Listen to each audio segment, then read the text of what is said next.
Hi, this is Mike Tenay of NWATNA, and you are listening to the Interactive Interview.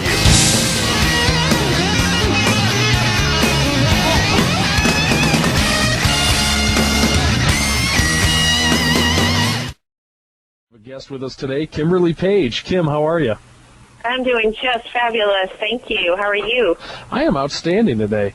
We've been looking forward to interviewing you for some time now and just catching up with you and seeing what you've been doing since you haven't been in the wrestling industry.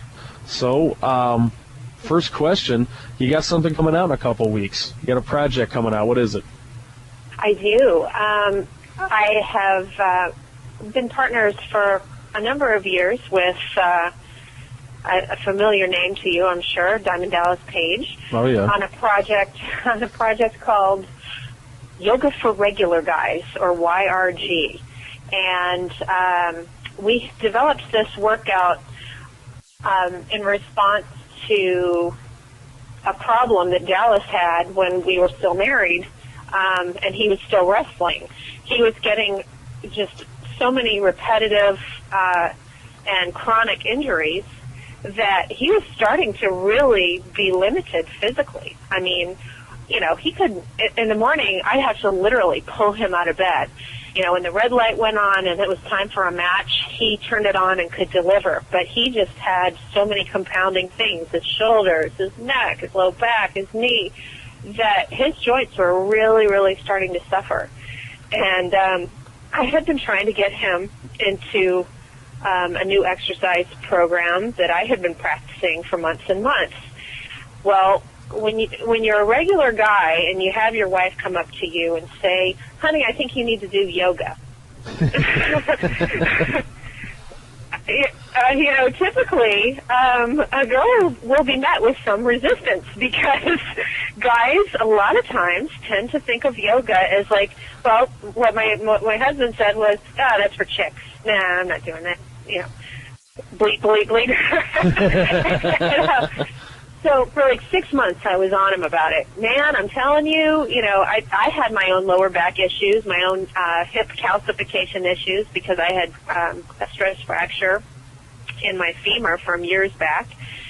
And I had stopped running, something I really, really enjoyed doing because it was just too painful for me. Well, after practicing yoga for like 3 months, my joints and my back were so loose that I'll never forget. It was a Thanksgiving day. I said, you know what? I feel so good. I think I'll go out for a run. I hadn't done so in like 6 years. And I felt great, and I've been running ever since. And I was telling Dallas all this. I was saying, come on, you have got to try this. And so one day he was like, all right.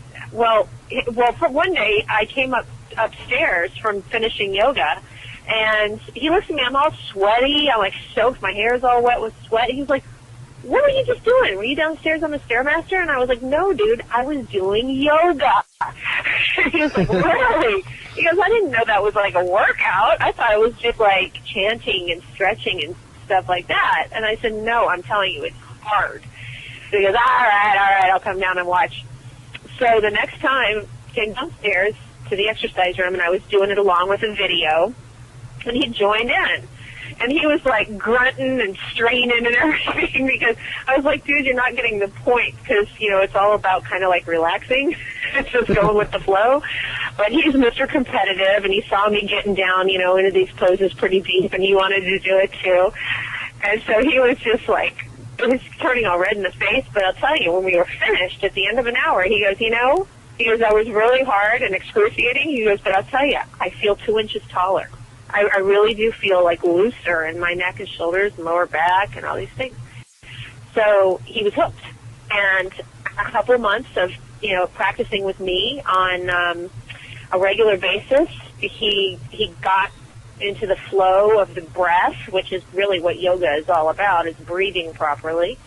And he became a huge devotee and started practicing a lot in classes and stuff like that, and found other guys who were like, you know, normal, regular, like bodybuilder guys and athletes and stuff who were doing it, but doing it secretly. Because they didn't want to tell people, like, I'm doing yoga, because they thought it would make them sound fruity, right? So anyway, years go by, and he's just like, you know, I know so much about this stuff now. I'm going to kind of, like, start revising this 2,000-year-old practice and make it more friendly for guys. I'm going to take out the chanting. I'm going to take out all the, the more like Eastern, religious aspects of it and the spiritual part, and just make it a workout. Make it more strength-based. Make it more, he likes the power yoga, the Ashtanga style. It's got a lot of upper body strength, working with it. And so next thing you know, he had like completely changed this practice into something that used to be yoga, but now it was something else. And it's called what we're calling it today, YRG, Yoga for Regular Guys. And we have, so he published a book. The book came out last year. And last year we started working on putting together the workout videos. Now we got a series of 3 videos, and you can buy them right now on yrgworkout.com. And there's 3 different series for 3 different types of players, all right? The first is just the regular guys series, and that's just for a guy who's, age 18 to 80, really, but it's somebody who's in shape, somebody who's an athlete or a former athlete who, works out on a regular basis. Maybe he plays golf, maybe he plays tennis, whatever. Maybe he plays a pickup game of basketball on the weekends, but, he's starting to feel it in his joints, or, he wants to rehab from an injury that he had a long time ago, or he just wants a little bit more flexibility, or he wants to just get a great cardio workout, because that is what this is too. It's not just, a stretching workout. It is a cardio workout. You wear a heart rate monitor while you're doing this practice, and you stay in the zone. You stay in a cardio training zone for a good 45 minutes. So it's a fat burner too. So if you got a few pounds to lose, the regular guy series is great for you. Now then there's another series called 50 Plus, and that's for the big guys. That's for the guys who got 50 pounds or more that they need to lose. That's the guys who've been packing on the ribs and the beers, stuff like that. So guys like me. It's like a little bit more like if you're a little limited in what you can do because of your weight, this is the series for you. It's called 50 Plus. And then we got a third series, and it's called The Fountain of Youth, and that's for the older guys, okay? And, and by the way, when I say guys, I mean that in kind of a unisex way, because in our workout videos, you see a lot of girls practicing it too. So when I say guys, I mean guys and gals. But, what gals should be aware of is that this practice does incorporate a lot of strength stuff. So if you're into that, then cool, you can go all out. If maybe you're like a lot of girls and you have a hard time with push-ups and things like that, well, we show a lot of different modifications. So that if your upper body strength isn't what it could be, then, you start slow. And that's the case with anybody. You start slow. You start with what you can handle. We show you all the modifications, like if you got a knee injury, how to prevent yourself from hurting yourself doing this practice. And so the Fountain of Youth, though, is for people who are, the AARP generation, who are still active, but like Dallas. Dallas is 51 years old. He is AARP all the way. I know you wouldn't believe it, but he is. and how he stays in shape now is 100% yoga. Yoga for regular guys. So anyway, so we got that out right now. We're going to make it more available to people in the general public by putting the introductory series, the 20-minute YRG workout, into Walmart, Costco, and Sam's. And that'll be out by December 15th. So when you're walking by, for the audio books and stuff, check it out because it comes in a 2-pack.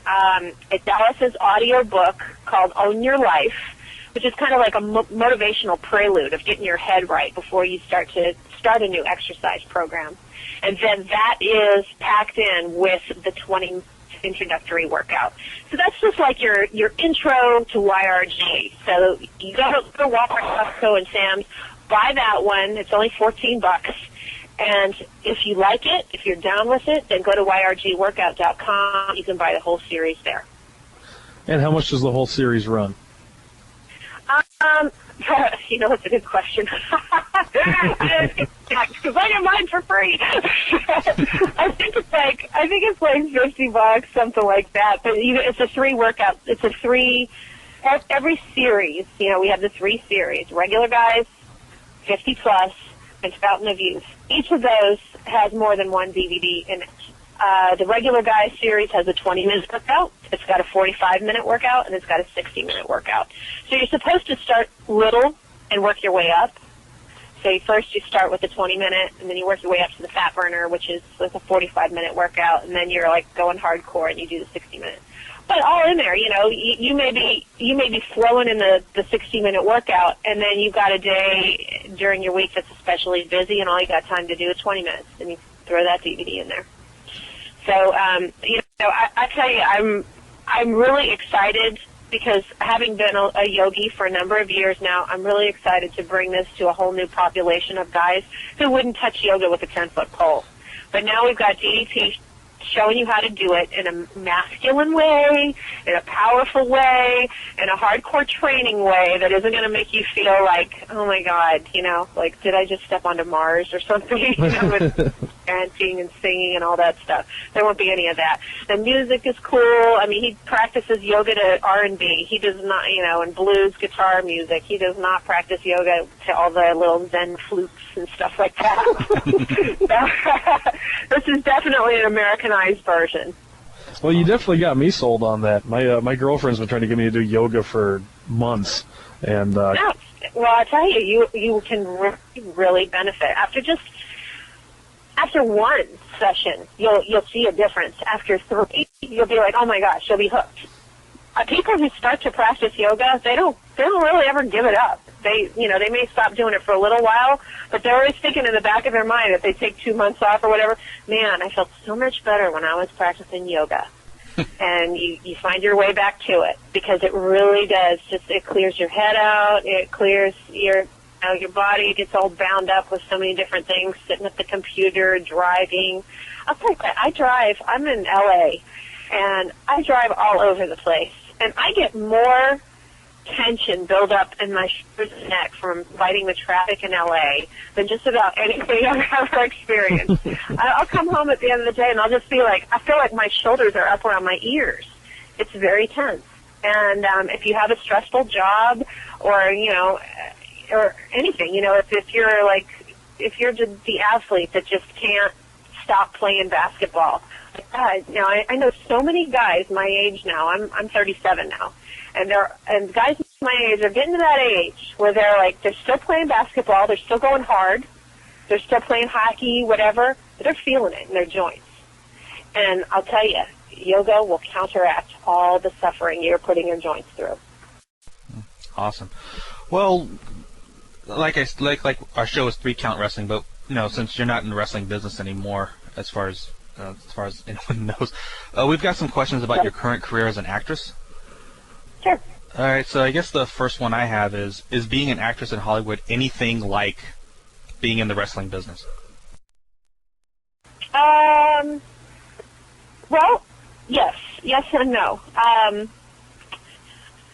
The one really important thing that I learned from wrestling is that when the red light goes on, when it's time to perform, you have to go out and give it 100%.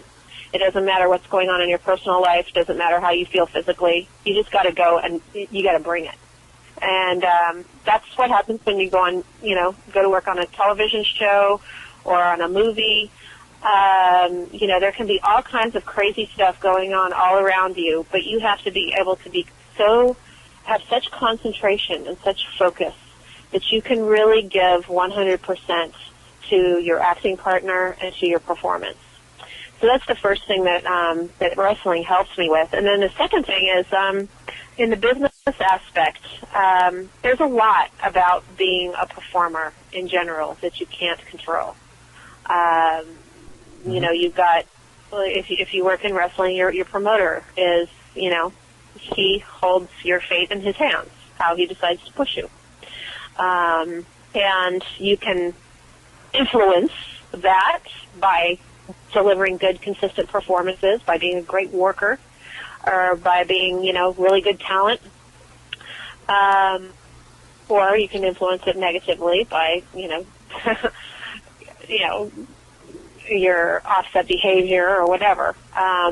But there's so much about the business that you cannot control, and that's very true in Hollywood. You may see yourself in a million different parts, but unless your agent pushes you to the casting director, and unless the casting director is interested in seeing you in the first place, and you not be a good you may be a wonderful actor, but not so great in the audition process. So you got to be able to work with that.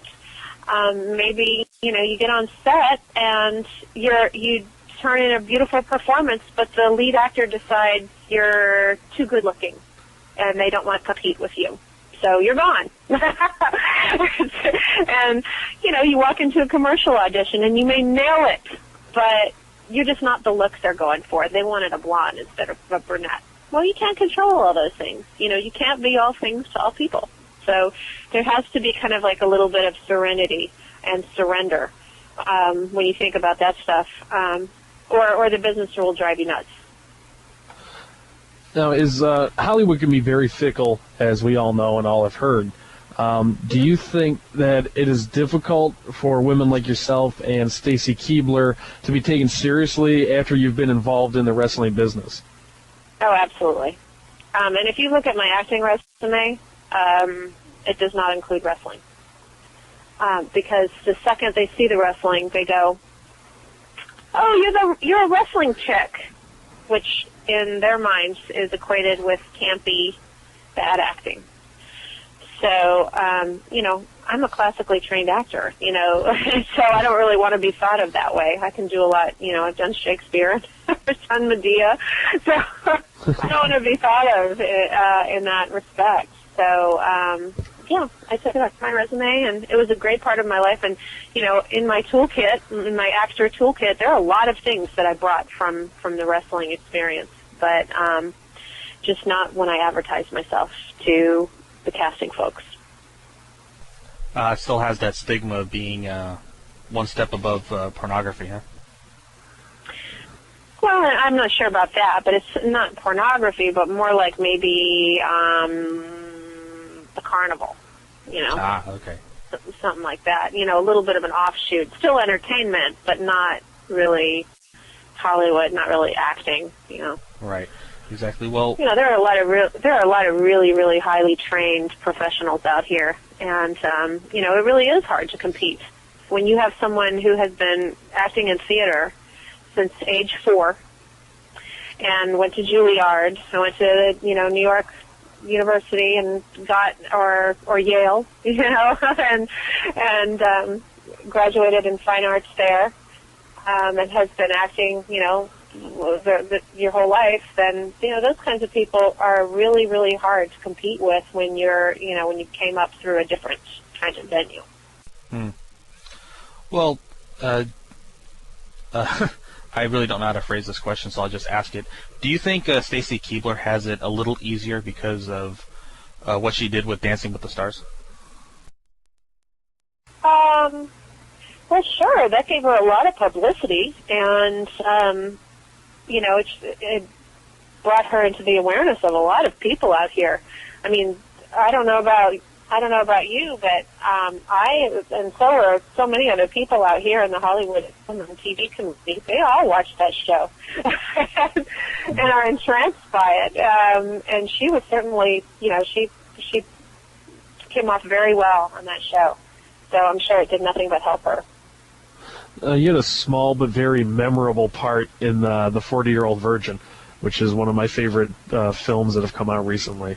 What was it like filming with all those guys like Steve Carell and some of the bigger comedy actors?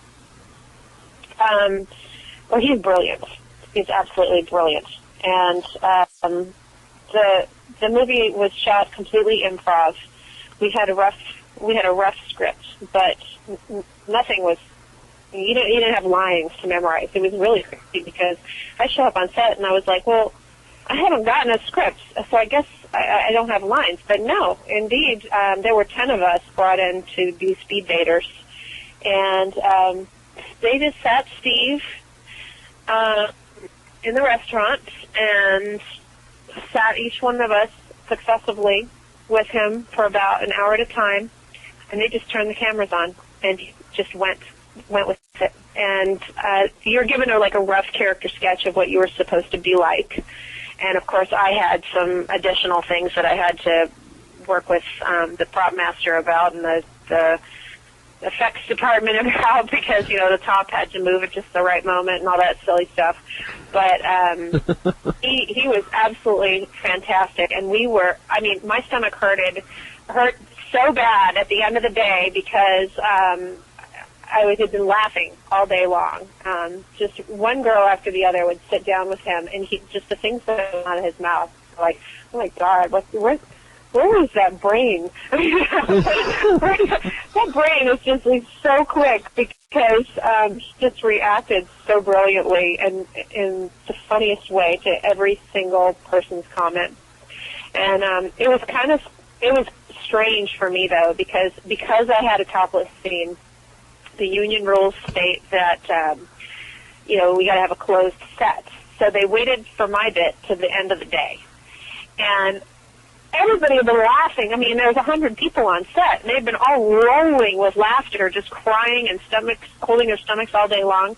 And then it got to my part, and they put the sheets up, so as barriers, so nobody could see, and blah blah blah, right around the cameras and everything. And it got really quiet and weird. And I was like, oh no! I was like, this isn't going to be funny. I'm going to die, and oh geez, this is going to be weird. And so I'm asking the producer, I was like, can't we please just take those things down? Because, I know there's a monitor in the other room. There's other people going to be watching on the monitor anyway. And she's like, what? I peek into the next room. Sure enough, all 90 people were squeezed in there watching. I was like, they're not going to see anyway. Come on, just take it down. Keep it light. Let's keep it fun. Come on, please. And she was like, no, it's the union rules. We got you. So I was just like, oh, God. So I sat down and I'm thinking, this is either going to be really good or it's just going to be absolutely horrific. But Steve and the director, Judd Apatow, made it so fun to sit there and do this scene that by the end of my hour sitting with him, my face hurt from laughing so much, and I just felt really good about it. I knew that they were going to have some good stuff. So. Can you tell us any of the things Steve said to you that might not have made it into the movie that were funny? Well, you know how you can find that out is get the DVD, and how the DVD always has the special features. Yep. Check out the deleted scenes, and they showed all of the deleted speed dating scenes. Oh, okay, cool. It's more hysterical than the movie. Wow. Yeah, it's all outtakes. It's freaking hilarious. All right, now I know I was talking about this before the interview started, but I have to mention it again for the interview. There was a fan film I saw a couple of years ago called Grayson, where you played the quote-unquote villainess. Now, anybody who's seen it knows the role you played, but I guess copyright issues, they couldn't say the name Catwoman. Sure. Did any roles come out of that performance for you? No, I got some really good notices on it, some really good, props as far as, compliments and things like that. But, no, this is a really funny town, After I did the 40-Year-Old Virgin, I thought, well, this is going to kind of be the swan song for me playing this particular type of character because, I'm getting to the age now where I'm just about done playing bimbos, And so to me, I love bimbos because they're fun and comedic and can be multi-layered and still very warm and vulnerable. But at this point in my career, I've been there, done that now a bunch. So I wanted to, kind of expand my range on film and TV. Mm-hmm. And so, yeah, and just the same thing holds true with action. I spent a lot of years, plugging myself as, a potential action star and stuff. But now, at age 37, and I know that I might be shooting myself in the foot by saying this, but doing a part as an action hero in your early 20s is something completely different when you do it as you're approaching 40. You watch a movie like Kill Bill next to a role like what Jessica Alba played in the Fantastic Four. It's just two different things completely. And so, the kinds of action parts that I'm looking for are a different kind of role than the kinds of action parts I used to play. And very much the kind that I'm seeking are the kind that I played in Grayson. And John Fiorella, the director of that trailer, was absolutely fantastic to work with, too. He's a director with vision, and you are going to see a lot of that man in the next 20 years. I guarantee it. He really, really knows what he wants to see, and he knows how to create it on a shoestring budget. I can't pay him big enough compliments because he was really a fine, fine director to work for. Awesome. Well, before we get to the next question, I have to ask about Monarch of the Moon. Yes. So you got to play the lead villainess in that role too. I guess the big question I have about that is, how did you have to audition and get that role, or did they choose you for the part, or how did that come about for you? Well, I think obviously anybody who's seen that wouldn't, immediately recognize me because I played a geisha in such heavy makeup. You can't really tell that it's me. But that's another part that I'm proud of because it was really just a departure for me. And you're right, I wouldn't have seen myself in that role, certainly. I would have read geisha and I would have thought, they're looking for an Asian girl. But because of the nature of the film that they were creating, they're creating a spoof on the old 1930s serial genre, where they used Caucasian actors to play every ethnicity.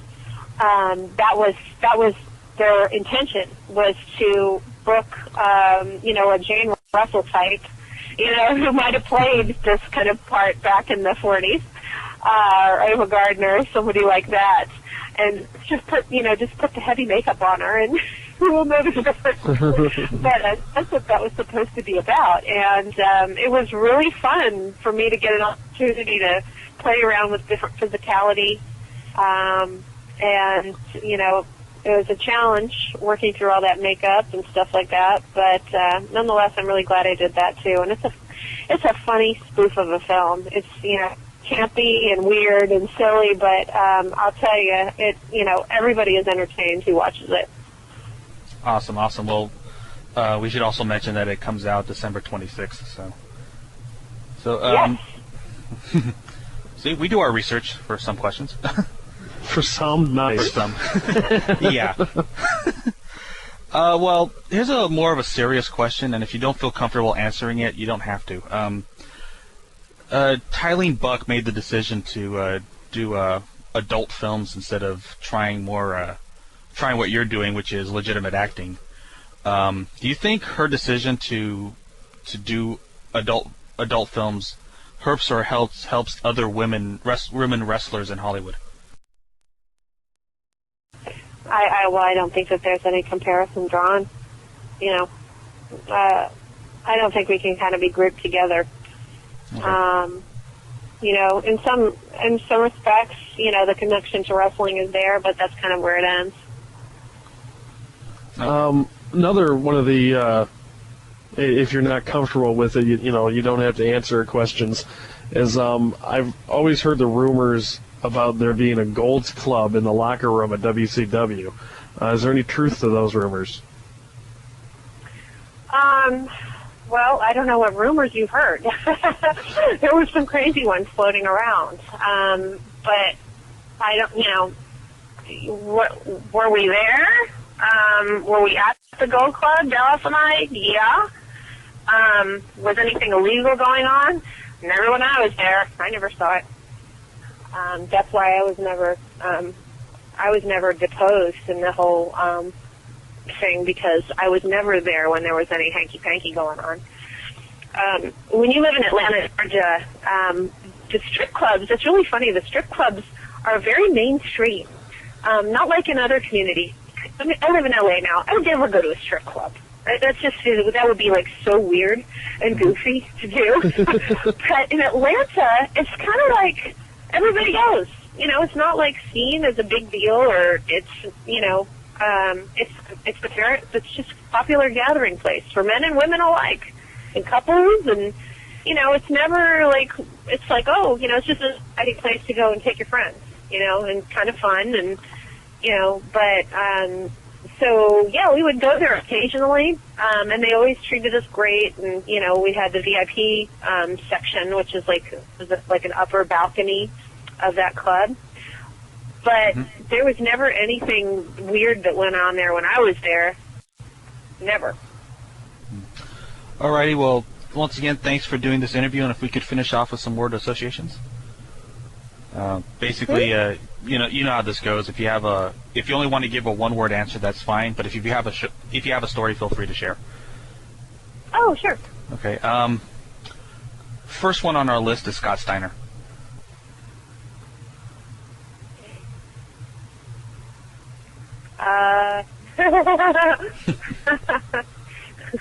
Angry. I think that's probably the most accurate one-word response I've ever heard about the guy. Second one on the list is Eric Bischoff.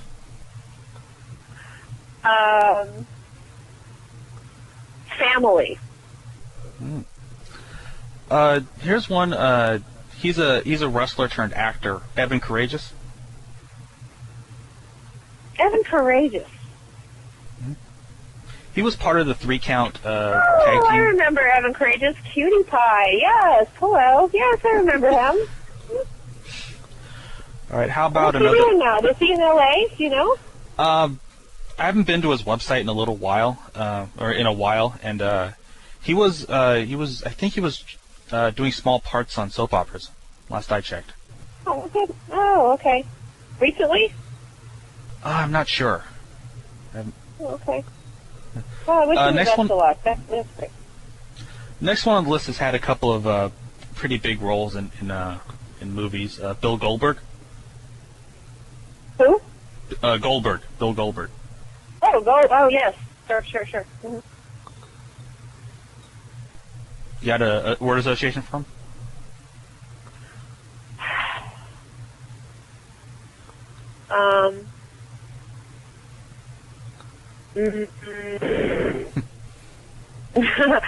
Halloween Havoc.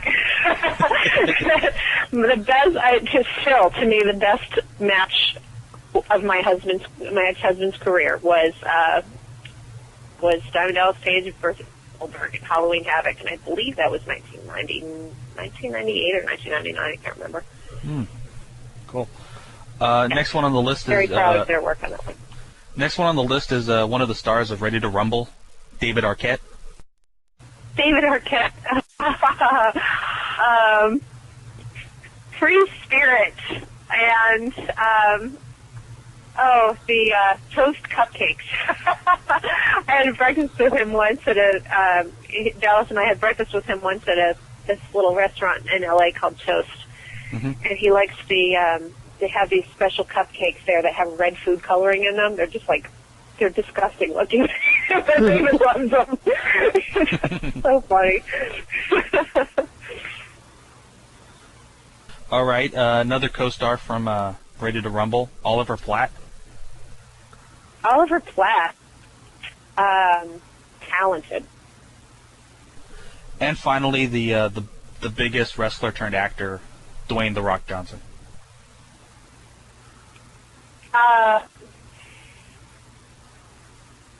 Superstar, without a doubt. Everybody likes Dwayne. Well, I see him all the time at Gold's Gym, and he's as friendly as he was when nobody knew who he was. Wow. That's really cool to see somebody like that, because you don't hear about that too much. Mm-hmm. I'll tell you what, he reminds me a lot of Arnold in that respect. Schwarzenegger is still like that too. You see him around town, and he's just like, "Hey, how you doing?" It's like, you're the governor. What are you doing? Just like walking down. You know, he just walks around like a regular guy, smoking a cigar or whatever. You know, like just doop doop doop doop. It's like, what's the governor? What do you just expect him to be? You know, to have like a whole entourage around him all the time, but he doesn't. He's very regular. So funny. He's very friendly and approach. Wow, I live in California too. Dwayne reminds me a lot of him. Wow. All right. Well, once again, we really can't thank you enough for the time you spent with us. And if we could ask for one final favor. Sure. Can you do a liner for us? Basically, we'd like you to say, "Hi, this is Kim Page, and the Wrestling Epicenter would like to apologize for the following." Our show is a little tongue-in-cheek. Okay. And basically it's a tribute to Monty Python when they would have the BBC apologize for their show. Absolutely. Are you ready? All righty. 3, 2. This is Kimberly Page, and the Wrestling Epicenter would love to apologize for the following. Thank you very much. Do one more. Okay. 3. You want another one? Sure. 3, 2. This is Kimberly Page, and the Wrestling Epicenter would like to apologize for the following. Awesome. Thank you so much. Can we also just ask you for one little small favor, too? Sure. Little tiny one here. Just say, "Hi, this is Kimberly Page, and you're listening to Bill and Chris on 3CW. 3CW? Yes, that's the name of the show, 3 Count Wrestling. Like the number 3. Yep. CW. Okay. Yep. Right. Bill and Chris. 3. Okay. Ready? 3, 2. Hi, this is Kimberly Page, and you're listening to Bill and Chris on 3CW. Thank you so much for doing all this and and spending the time with us. We really do appreciate it. And My pleasure. And good luck with your career, and good luck with YRG, and good luck with everything.